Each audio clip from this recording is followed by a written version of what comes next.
Once upon an evening dreary, while I bathed, fatigued and weary, after days of endless toiling, tasks that left me tired and sore, as I soaked, my mind was drifting, suddenly there came a lifting, as of something dark and shifting, shifting on the tiled floor. "'Tis a trick," I softly muttered, slipping on the tiled floor, only this and nothing more. Ah, distinctly I remember, it was in the chill November, autumn leaves and gusty breezes swirled against my bathroom door.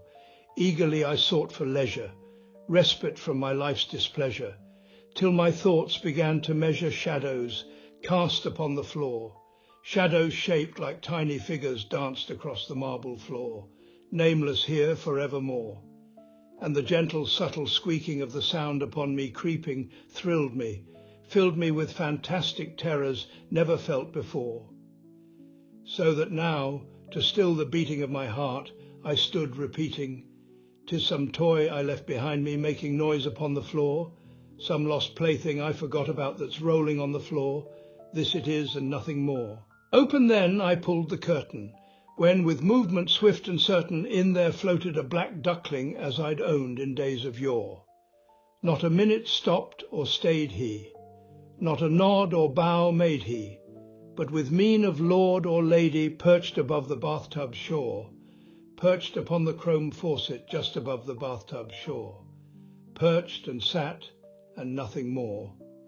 Then this black duck beguiling my sad fancy into smiling, by the playful and quaint decorum of the countenance it wore.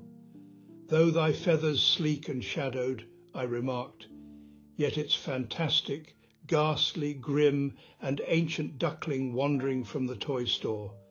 Tell me what thy lordly name is on this night's Plutonian shore." Quoth the duckling, "Nevermore." But the duckling, sitting lonely on the faucet, spoke only that one word, as if his soul in that one word he did outpour. Nothing further then he uttered, not a single squeak or stuttered, till I scarcely more than muttered, "Other friends have gone before.